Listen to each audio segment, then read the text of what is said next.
امام حسین علیہ السلام کی شہادت کے بعد فوج یزید نے آل محمد کے خیام کو جلا دیا، مولا حسین کی لاش کو پامال کر دیا، رسول اللہ کی بیٹیوں کے سروں سے چادروں کو لوٹ لیا۔ بس جیسے ہی غریبوں کی شام آ پہنچی تو زمین کربلا پہ لاوارثوں کی طرح آل رسول کی مستورات بیٹھی تھیں، اور ایک بچی کہ جس کو تاریخ نے سکینہ لکھا، وہ اپنے بابا کو ڈھونڈتے ڈھونڈتے مقتل گاہ تک آ پہنچی۔ وہ ہر ایک لاش پہ آ کے دیکھتی ہے، لیکن اس کو اپنے بابا کا جسم نہیں ملتا۔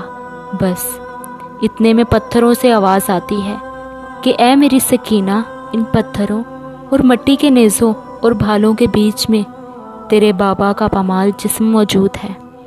آ سکینہ، اپنے بابا کے پاس آ۔ سکینہ ان پتھروں پر کہ جس کے ساتھ امام حسین کی لاش پامال تھی سر رکھ کر رو رہی ہیں۔ یہ منظر جن و فرشتے دیکھ رہے تھے۔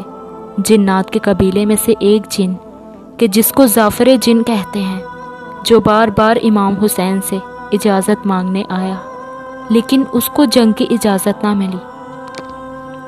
بس وہ جیسے ہی امام حسین کی بیٹی سکینہ کو روتے ہوئے دیکھتا ہے تو بی بی سکینہ کے قدموں میں گر کے کہتا ہے کہ اے میری آقا زادی، میں بار بار آپ کے بابا سے اجازت مانگتا رہا، لیکن آپ کے بابا حسین نے اسلام کی خاطر ہر قربانی کو قبول کیا، لیکن آل رسول کی یہ غربت مجھ سے نہیں دیکھی جاتی۔ آپ مجھے حکم کریں، میں ابھی فوج یزید کو فنار کر دوں۔ میرے ساتھ میرے قبائل کے تمام جن آئے ہیں۔ بس جیسے ہی بی بی سکینہ دیکھے تو لاتعداد جن بی بی سکینہ کو دیکھ کر رو رہے ہیں۔ بی بی سکینہ نے نظروں کو اٹھایا اور زعفر سے کہا کہ اے زعفر، جب وقت آخر میرے بابا حسین مجھ سے الوداع کر رہے تھے تو انہوں نے فرمایا تھا کہ اے سکینہ، اسلام کی بقا اس میں ہے کہ تو یتیمی کا درد سہے، شمر کے تماچے کھائے، اپنی ماں اور بہنوں کے ساتھ قید ہو کر کوفہ و شام میں پتھر کھائے، کیونکہ تمہاری اسیری سے ہی تمہارے نانا کی رسالت واضح ہوگی۔ اے زعفر، اگر اللہ ہمیں ہزاروں زندگیاں دیتا تو ہم اللہ کے دین پہ قربان کرتے۔